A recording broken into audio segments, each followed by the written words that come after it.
Well, after major terror attacks this year in Orlando and New York, members of Congress are trying to get a better sense of who poses a threat to American soil. One America's Trey Yingst has more from Washington. After numerous terror attacks across the United States, Congress is putting pressure on other branches of government to decide on one common enemy. The Homeland Security Subcommittee on Oversight and Management Efficiency held a hearing this month to evaluate domestic terror threats against the United States. In order to understand how to identify and defeat those threats, the committee called on terrorism experts and a representative from the Department of Homeland Security to testify about the issue. According to the Committee on Homeland Security's September 2016 terror threat snapshot, since 2014, there have been 105 ISIS-linked plots to attack the West. Many people, myself included, see this as Islamist terror or Islamist supremacism.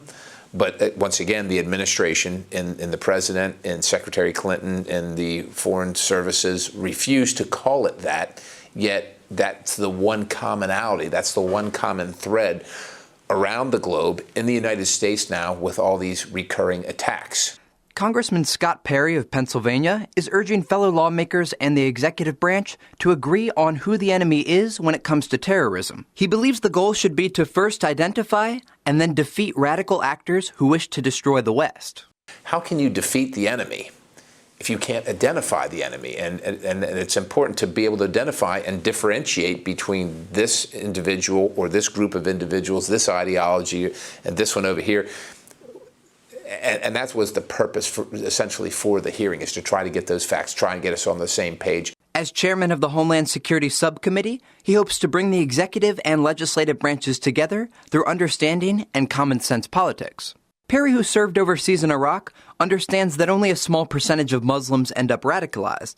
Thus, he encourages a focused approach to fighting terror. So it's not condemning a whole religion, but there is a component. And turning your eye from it, just closing your eyes and saying it's not happening is being blind to reality, and it's only going to embolden. This week, FBI Director James Comey warned Congress that while ISIS may soon be defeated, many of its fighters will head west to carry out more attacks, something that lawmakers like Congressman Perry hope to combat. From Washington, Trey Yingst, One America News.